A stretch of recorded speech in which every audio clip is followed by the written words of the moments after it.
In 2014, the conflicts in South Sudan and the Central African Republic have gained much attention. But some may argue not quite enough. Allahu Akbar! More than 3 years of fighting in Syria has continued to dominate the United Nations' time and resources.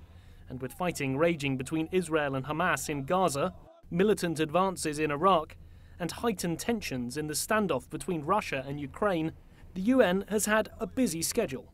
At the beginning of the year, there was a huge focus on South Sudan and a huge focus on the Central African Republic. Frankly, both those conflicts have been forgotten. There now seems to be a growing dissatisfaction among African countries with the UN's response. A lot of African countries are looking at the UN's priorities and are saying enough is enough.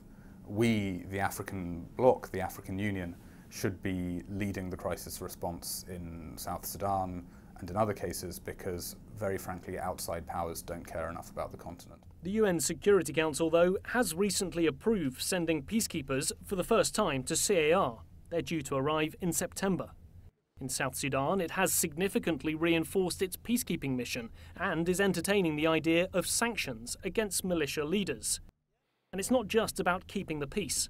Professor Alan Ben-Meir at New York University says the UN's continued role in delivering aid should not be underestimated.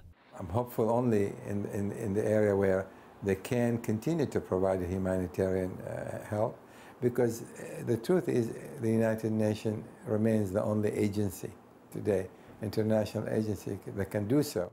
The UN World Food Programme feeds more than 95 million people in 80 countries every year, while the UN's refugee agency, UNHCR, helps millions of people forced to flee their homes because of the fighting.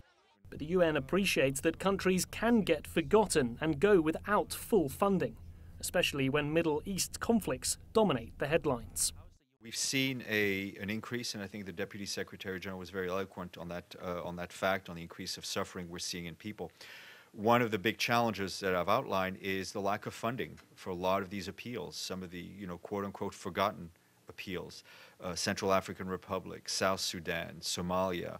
A lot of our humanitarian appeals are chronically underfunded. So while the UN argues that humanitarian work carries on regardless of what's being debated at the UN, sometimes the money to do more just isn't there. This month, the United Nations Security Council plans to discuss many of Africa's hotspots, including South Sudan and CAR. But in the meantime, it just depends how much of their attention is diverted by other world events.